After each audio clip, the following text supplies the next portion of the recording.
Boa tarde, meu segundo ano. Acredito que vocês já estejam acostumados, né? E acostumadas com essa nossa nova modalidade de aula, tendo em vista que já estamos no nosso terceiro encontro. Hoje eu venho tratar aqui da obra Iracema, na nossa parte de literatura. Eu acho que algumas pessoas vão lembrar da história, que era uma índia guerreira e mitificada, claro, né, imaginada, que morava lá no Ceará, no que hoje é Ceará, dentro da sua nação Tabajara, e, e aí ela tem um encontro repentino com um guerreiro branco. Daí nasce uma grande paixão que vai simbolizar o nascimento do nosso país. Doideira, né? A partir do amor, a gente tem a ideia da mestiçagem, porque eles vão ter um filho, e a partir do momento em que esse filho cresce, também está simbolizando o nascimento da América ou do Brasil, e até mesmo a lenda de fundação do estado do Ceará. A gente vai considerar essa obra como uma obra de fundação, e ela está dentro dos romances indianistas românticos brasileiros. Antes da gente começar, é legal a gente pensar um pouco sobre a nossa situação, né, de país até hoje, e por que Iracema é uma obra ainda importante para se estudar, para se compreender, e que vai além da literatura. Tipo, eu me identifico, eu não me identifico, eu gosto da linguagem de Alencar, eu não gosto. Isso é uma discussão. A outra é a gente ver como ele coloca Iracema e como ele coloca essa mitificação em torno de Iracema, em torno do conquistador. Para quê? Como é que eu posso dizer? Para solidificar um ideal de nação, que é um ideal de nação imaginado, mas é um ideal de nação. Vocês se lembram, né, que das últimas aulas a gente vinha conversando bem sobre isso, sobre idealização. E o romantismo, com o romantismo, essa ideia de idealização, ela podem, como é que eu posso dizer? Há um casamento perfeito entre o romantismo e a idealização. Romantismo e indianismo é a nossa palavra-chave de hoje. Texto fundacional de uma nação, já que Iracema faz parte desses textos fundacionais, e algumas características da obra. Vocês estão acompanhando, né, o passo a passo dos slides. Obra escrita por José de Alencar, publicada em 1865. Se ainda somos uma nação nova, que daqui a um tempo vamos ter 200 anos de independência, né, proclamada, tipo, e antes disso, né, éramos domínios de portugueses, éramos um território, né, dominado por portugueses, e a nossa história anterior a isso, muitas vezes, não pode ser contada porque não temos registros gráficos. Então, o que é que acontece? A nossa história, o que somos, essa ideia de nação, ela ainda é muito nova e até confusa. Imagina na época de José de Alencar, quando José de Alencar publicou em 1875 a obra de Iracema. A pátria estava bem nova e era necessário alguns escritores intelectuais irem buscar algumas fontes que parecessem originais, apesar de que não foram originais, né, mas que parecessem originais para a época, para que se dissesse, está aqui a nossa simbologia, estão aqui nossos valores e aqui está o nosso país. Somos isso. E Iracema veio para contribuir com essa ideia, né, de se criar um ideal de nação. E dentro de Iracema e das obras indianistas, quais são as características principais? Obras eu já estou falando, viu, gente, da prosa, da narrativa, da escrita em folhetim, que era comum naquela época, tipo, as pessoas compravam jornais e viam essas histórias, né? E era justamente a distração, como se fosse a novela da época. Então, as pessoas se distraíam, tinham esse prazer artístico, né, estético, e, ao mesmo tempo, os escritores tentavam, como é que eu posso dizer, trazer a ideologia da época para que tivesse uma difusão. E, no caso, era a difusão nacional, né, a difusão do nacionalismo. A escolha do índio como símbolo da nacionalidade, esse é um primeiro ponto dos romances indianistas. tentativa de criar uma comunhão entre colonizador e colonizado. É uma coisa bem controversa, mas era verdade. Tipo, acabar um pouco com essa guerra, e normalmente era o amor que tudo perdoava, que tudo solidificava. Tipo, se os índios foram exterminados ou escravizados, um grande amor ele pode passar por cima dessas histórias ruins e dar um ideal de Brasil novo, um Brasil mestiço, um Brasil que vai adquirir um pouco dos indígenas e muito mais dos europeus, claro, né? Mas isso eu não, hoje em dia, com a leitura crítica, a gente pode admitir. Eu não sei se antigamente as pessoas vinham com esses olhos, né?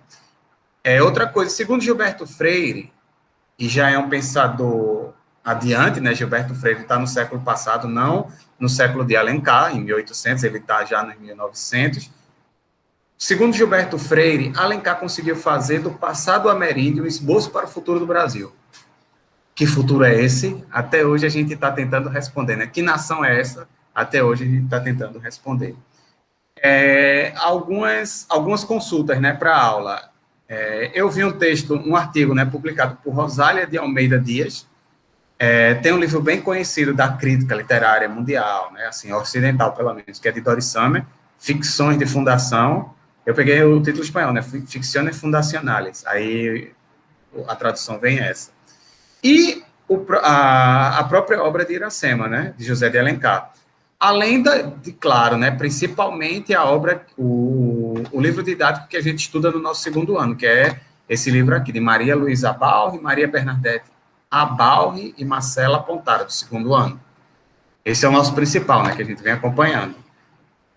Romantismos e os romances indianistas. O que é o romantismo? Qual é a definição segundo o livro que vocês estão lendo, né? Estética definida pela expressão da imaginação, das emoções e da criatividade individual do artista.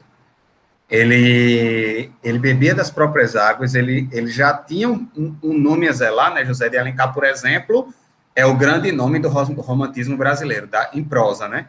E aí, o que é que fez José de Alencar com sua imaginação, sua emoção e sua criatividade?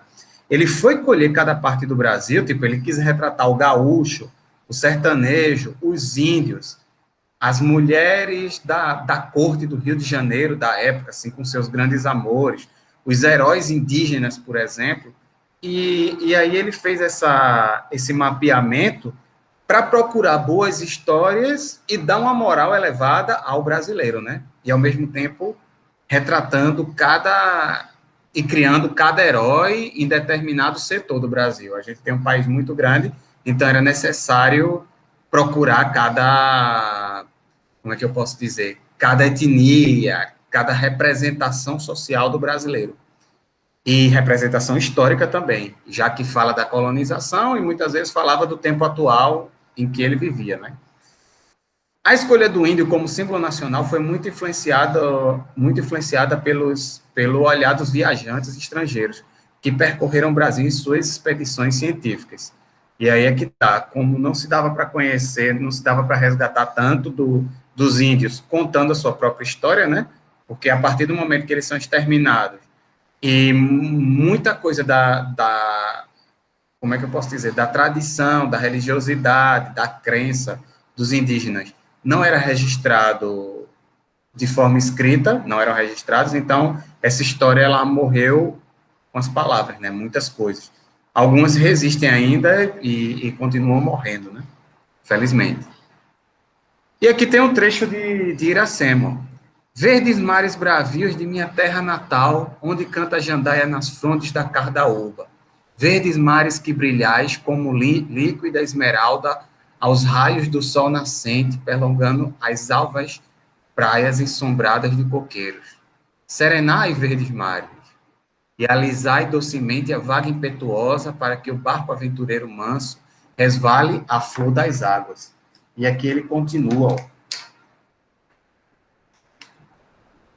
Onde vai a afoita jangada que deixa rápida a costa cearense, aberta ao fresco terral a grande vela? Onde vai como branca Alcione, buscando o rochedo pátrio nas solidões do oceano? Três entes respiram sobre o frágil lenho que vai singrando veloce o mar em fora. E dentro dessa jangada, né, que ele vai você não sabe se ele está narrando, descrevendo com certeza no começo, né, e ao mesmo tempo poetizando. Ele traz já nesse barco a volta de Martim, que era o nosso herói português, junto com seu filho mestiço, que foi também filho de Iracema. Iracema, nesse momento, já está morta, e aí ele começa a história pelo final para começar a narrar e a reconstituir esse passado, né? Um passado imaginado, que muitas vezes confunde a reconstituição com a reinvenção, porque muitas coisas vêm da imaginação, tipo, não aconteceram de verdade, mas é uma forma que o autor acha para contar a história do Brasil. Características de Iracema e de outras obras indianistas de José de Alencar. A natureza exuberante, como vocês puderam ver nesse começo. O texto de Iracema já começa assim, o livro já começa assim, tentando retratar aquelas praias maravilhosas lá do Ceará, né? Modelo de herói importado da Europa, adaptado somente à idealização que se fez do indígena. É o caso de Peri, outra obra que vocês poderão conhecer, que é o Guarani, além de Ubirajara. Tipo, os heróis, eles têm todos os dotes do cavaleiro medieval da Europa, mas só que aí José de Alencar traz para cá, para o Brasil, coloca algumas palavras em Tupi-Guarani para eles, mas não os muda profundamente, assim. Tipo, eles continuam como se fossem europeus, só que como se fosse uma fantasia de índio. Isso é uma tentativa ainda, né, gente, de trazer a nossa identidade, mas a nossa identidade não existia. Em Iracema, vemos o prenúncio da colonização.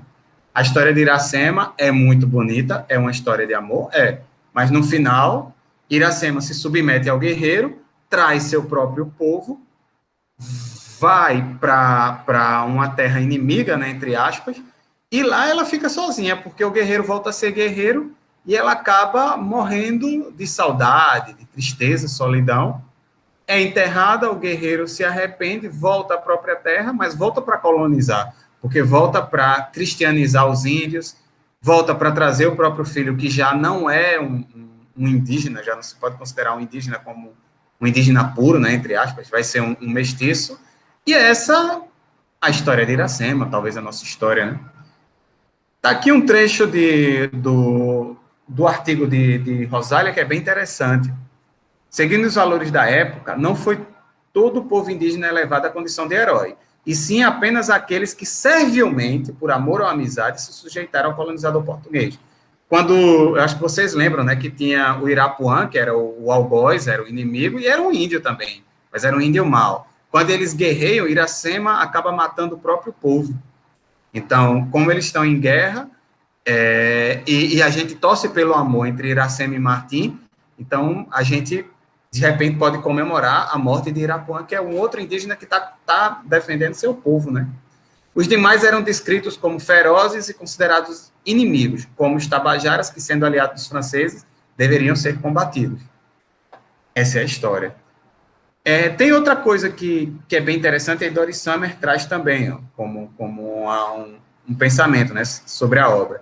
A dor que dá nome ao filho de Iracema, assim como a saudade que com certeza ele sentirá por ela, né, são tão essencialmente brasileiros como a raça mestiça que compõe o povo do país. É uma nova raça, que há um passado indubitavelmente brasileiro, se une a um futuro de maravilhosas possibilidades. Eu não sei se são maravilhosas possibilidades, mas são muitas possibilidades, né? Moacir é a resposta à pergunta existencial brasileira. Moacir é o filho da dor, gente. Moacir significa filho da dor. É tupi ou não é tupi, Moacir? E quem serão os filhos de Iracema até hoje, né? Isso é uma pergunta até filosófica, de concepção de nação, que a gente pode estender. José de Alencar, nesse seu processo de criação, ele busca, né, como é que eu posso dizer? Ele faz uma tentativa de unir esse conhecimento da língua indígena, por exemplo, ao que a gente já tinha de português. Mas lembrem-se, gente, ele não era índio, e em algumas palavras mesmo, ele se coloca como uma pessoa de fora que está observando, ó. Sem dúvida que o poeta brasileiro, isso aqui são palavras dele, no final de Iracema, já há uma carta, isso aqui não faz parte da narrativa. Sem dúvida que o poeta brasileiro tem de traduzir em sua língua as ideias embora rudes e grosseiras dos índios, ou seja, as ideias dos índios são rudes e grosseiras, segundo o autor. Mas nessa tradução está a grande dificuldade. É preciso que a língua civilizada, qual é a língua civilizada? A que nós falamos hoje em dia. A língua dos índios? Talvez não seja, né? Porque se há uma língua civilizada, tem outra que não é civilizada. Se molde quanto possa a singeleza primitiva da língua, como é que eu posso dizer? Da língua nativa, né? A língua dos índios. E que não representa imagens e pensamentos indígenas, senão por termos e frases que ao leitor pareçam naturais na boca do selvagem. E aí é que está, é configurar o índio como se fosse um selvagem. O conhecimento da língua indígena é o melhor critério para a nacionalidade da literatura, mas mesmo assim a gente precisa conhecer. Mesmo que ele faça esse julgamento, é necessário conhecer. Ficamos por hoje. Quais foram os objetivos? Relembrar algumas características, né, do romantismo idealista do Brasil, observar as principais características de Iracema, obter uma leitura crítica através de uma perspectiva de compreensão sócio-histórica, certo? Aqui, esse acento de sócio-histórica, fica melhor, pronto. Tem uma compreensão sócio-histórica, a gente pensa na sociedade e, ao mesmo tempo, pensa na nossa história, beleza? Seguimos para a nossa próxima aula, tomara que tenha contribuído, e leiam também o livro, que vale a pena acompanhar para se ter uma visão mais geral sobre o intuito de José de Alencar e sobre a própria obra de Iracema.